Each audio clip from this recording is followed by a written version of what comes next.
ہوا میں ہل رہا ہے, جس کے گلے میں فٹ آتا ہے اس کو لٹکا دیتے ہیں. اگر بلایا ہے تو مناسب اقدامات کیوں نہیں کیے سیکورٹی, اس کو پوچھنے والا ہی کوئی نہیں. یہاں پر طاقتور جو ہے نا قانون کا جو جالا ہے نا اس کو توڑ کے نکل جاتا ہے. اور اگر وہ بار بار کالنگ کر رہے تھے نا تو بلاج کو واپس چلے جانا چاہیے تھا. مجھے اگر فرشتہ موت کا یہاں پہ آگے لے جاتا ہے نا تو مجھے رنج نہیں ہوگا. اس نے کھلے لفظوں میں یہ کہا آئی وانٹ پیس, میں امن چاہتا ہوں. اور اس کمزور میسج کو دیکھنے کے بعد دشمن اس کے اوپر ہیوی ہوگا. ہم لوگ آپ اور میں انتشار ڈالتے ہیں. سر امیر بلاج اتنا ہائی پروفائل بندہ تھا, آپ کو نہیں لگتا اس کے ساتھ سیکیورٹی جو ہے وہ ٹائٹ ہونی چاہیے تھی, اور جو اس کے ساتھ گن مین تھے وہ اس چیز سے غافل نہیں ہونے چاہیے تھے؟ پتہ ہے کیا, اس کے بھائی کی بھی اسے نا کسی شادی پہ جو ہے نا دعوت تھی.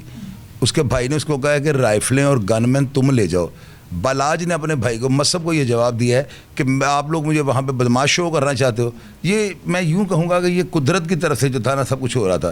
موت کا جو ہے نا وقت جو ہے مقرر ہوتا ہے, اور اس کی بدقسمتی یہ ہے, اب میں یہاں پہ بیٹھا ہوں نا, مجھے اگر فرشتہ موت کا یہاں پہ آگے لے جاتا ہے نا تو مجھے رنج نہیں ہوگا کہ میں اپنے گھر پہ بیٹھا ہوا تھا. اس کی موت جہاں پہ لکھی ہوئی تھی نا, فرشتہ جہاں پہ موجود تھا وہ خود موت کے فرشتے کے پاس چلا گیا. بس غفلت اور لاپرواہی جو ہے نا, اور ویسلا ہو جانا, یعنی کہ چھائی مار کے بیٹھ جانا کہ میں سردی باہر بڑی ہے, میں چوکی داری کرنی ہے, کمبل لے لوں. تو وہ جو کمبل کی گرمی ہے نا, وہ سردی میں آپ کو نیند آ جائے گی, چوکی داری آپ کیسے کرو گے؟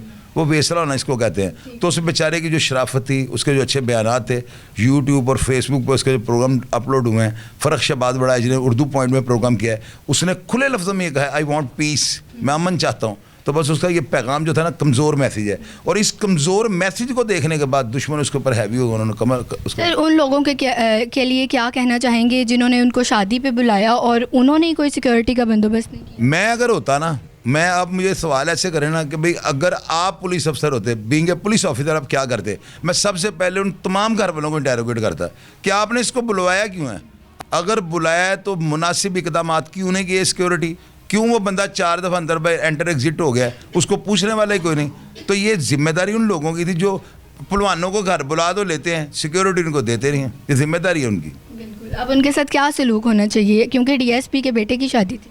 ڈی ایس پی چھوڑ کے آئی جی کے بیٹے کی بھی شادی ہو نا, ان کو ڈیفینیٹلی پولیس ہماری اتنی وہ جو ہے نا سست روی کا مظاہرہ نہیں کر رہی ہوگی. پولیس نے ان کو بلایا ہوگا, اب پتہ نہیں وہ کیا اسٹیٹمنٹ دے کے آتے ہیں, کیا کہتے ہیں ہم محبت میں بلا لیا ہے. لیکن یہ غلط ہے. ایسے لوگوں کو کبھی بھی, ایسے افراد کو 12 دفعہ کال نہیں کرنی چاہیے. اور اگر وہ بار بار کالنگ کر رہے تھے نا تو بلاج کو واپس چلے جانا چاہیے تھا کہ یار یہ تم نے کیا تماشا بنایا, تم کہاں پہنچ گئے ہو؟ میں جی ٹاؤن پہنچ گیا ہوں, میں مڑ گیا ہوں, فلاں ہاسپٹل کے آگے سے گزر رہا ہوں. اس کا مطلب بندہ واچ کر رہا ہے آپ کو, کیوں کر رہا ہے, اس کا مقصد کیا تھا؟ بالکل پوری راکی دی گئی تھی. پاکستان سے انصاف کی امید کرنا. اب لگتا ہے آپ کو کہ یہ جو امیر بلاج کیس ہے, جیسے آپ نے کہا کل تک یہ وائنڈ اپ ہو جائے گا, تو جو ملزم ہیں وہ پکڑے جائیں گے, ان کو سزا ملے گی؟ یہ پاکستان ہے نا, یہاں پر طاقتور جو ہے نا قانون کا جو جالا ہے نا اس کو توڑ کے نکل جاتا ہے. جو کمزور ہے نا اس کے اندر پھنس جاتا ہے.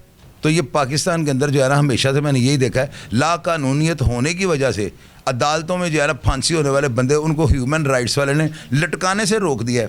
پاکستان کے اندر پھانسیاں بین ہو گئی ہیں. وجہ کیا ہے کہ ہیومن رائٹس والوں نے جو ہے نا وہ کہہ دیا کہ پاکستان میں قانون جو ہے نا عدم تحفظ کا شکار ہے. تو یہاں پر لوگ غلط سزا ہو جاتے ہیں. پھندا ہوا میں ہل رہا ہے, جس کے گلے میں فٹ آتا ہے اس کو لٹکا دیتے ہیں. ہیومن رائٹس سے پھانسی بین کر دی ہے. اچھا سر, لاسٹ کویسچن ہے کہ امیر بلاج جو ہے وہ آخری پیڑھی تھا, مطلب جس نے سیٹ سنبھالی تھی. آپ کو لگتا ہے اب اس کے بھائی جو ہیں وہ اس کی سیٹ سنبھال لیں؟ بیٹے سیٹ جو ہے نا وہ کوئی نہ کوئی تو اس کے اوپر آگے بیٹھے گا. اور جس بیچارے نے اس کرسی کے اوپر, جس کے اوپر بلاج بیٹھتا تھا, اس نے بیٹھ کر جو ہے نا اپنے کرائے بھی اکٹھے کرنے ہیں نا, تو آپ نوٹ کر لیجیے گا یہ میری بات. وہ اس بندے کا نام جس دن وہ کرسی پہ بیٹھے گا نا کرائے وغیرہ اپنے کاروبار کو سنبھالنے کے لیے, خبر اخبار یہ جو ہے نا سوشل میڈیا پہ پتہ ہے کیا چلنی ہے. آج ملک اس کا جو بھائی مصب ہے نا, اس نے انڈر ورلڈ کے ڈان کی کرسی کو سنبھال لیا. ہم لوگ, آپ اور میں انتشار ڈالتے ہیں کہ میری بات, ہم سب سے پہلے ہم مجرم ہیں جو غلط افواہیں اڑا کر جو ہے نا دونوں پارٹیوں کو اشتعال انگیزی پر مجبور کرتے ہیں. ہم اور آپ, ہمیں اپنا احتساب کرنا چاہیے تاکہ یہ جنگ یا یہ جو قتل غارت ہے اس کو تھمایا جا سکے, اس کو روکا جا سکے. اس کے آگے ہم تھم بن جائیں. لیکن ہم اپنا منجن بیچنے کی چکر پہ ہم بالکل بے فکر ہوئے ہیں, اور جو منہ میں آتا ہے, جو دل میں آتا ہے, ہم تھم مل پہ لکھ دیتے ہیں. اس سے انتشار اور اس سے انار کی جو ہے نا ان کو پروموشن ملتی ہے. اور یہ بہت شکریہ سر آپ کے وقت کا, اور دیکھتے ہیں کہ آگے مزید کیس میں کیا ہونے جا رہا ہے اور کیا نئے انکشافات آتے ہیں, کیونکہ سر نے تو چیلنج دے دیا کہ کل تک یہ وائنڈ اپ ہو جائے گا, کیس کلوز ہو جائے گا. اسی کے ساتھ اپنی میزبان فائقہ رانا کو دے اجازت. اللہ حافظ.